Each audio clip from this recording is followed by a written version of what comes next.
洗濯機はね、危ないよ。洗濯機は危ないよ。あとね、洗濯機毛だらけになったらさ、服全部毛だらけになる。あっちゃん、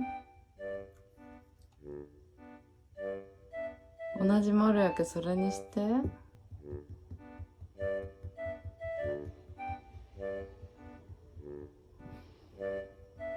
最近お風呂入ってないからね、油断してるんよ。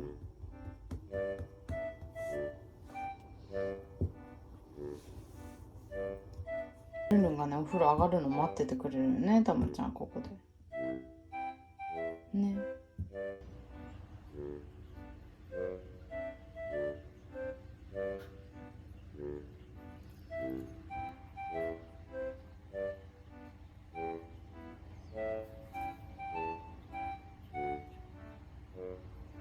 それはルンルンを待ってるのじゃなくて、あったかいね、お風呂場の中にね、すぐ入りたいっていうことで待ってると思うんですけど。